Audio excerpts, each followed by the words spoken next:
یہ 13ویں صدی کی شورشوں کا دور تھا، ہر طرف آگ لگی ہوئی تھی۔ تاریخ بتاتی ہے چنگیز خان کھوپڑیوں کے مینار بناتا ہوا 1220 ء میں بخارا پہنچا تو وہ اس مینار کے سامنے رک گیا۔ مینار 40 میٹر اونچا تھا۔ چنگیز خان نے مینار کی آخری حد دیکھنے کے لیے سر اٹھایا تو اس کی پگڑی گر گئی۔ وہ پگڑی اٹھانے کے لیے بے اختیار جھکا اور اسے اپنا وعدہ یاد آ گیا۔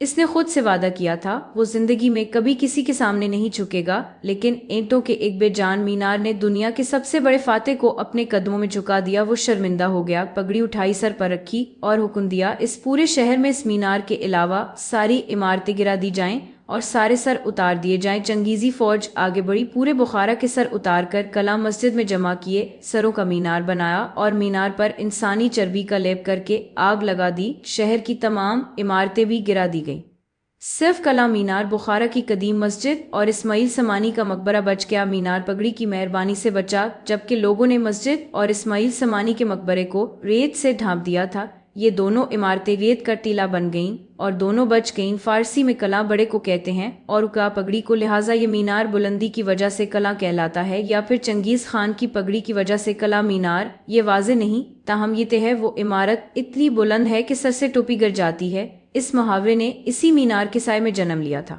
آج بخارا شہر پھر سے آباد ہو چکا ہے، مگر چنگیز خان کی قبر تک معلوم نہیں۔ سچ کہا تھا کسی نے، ظلم جب مٹتا ہے تو ظالم کا بھی نشان نہیں ملتا۔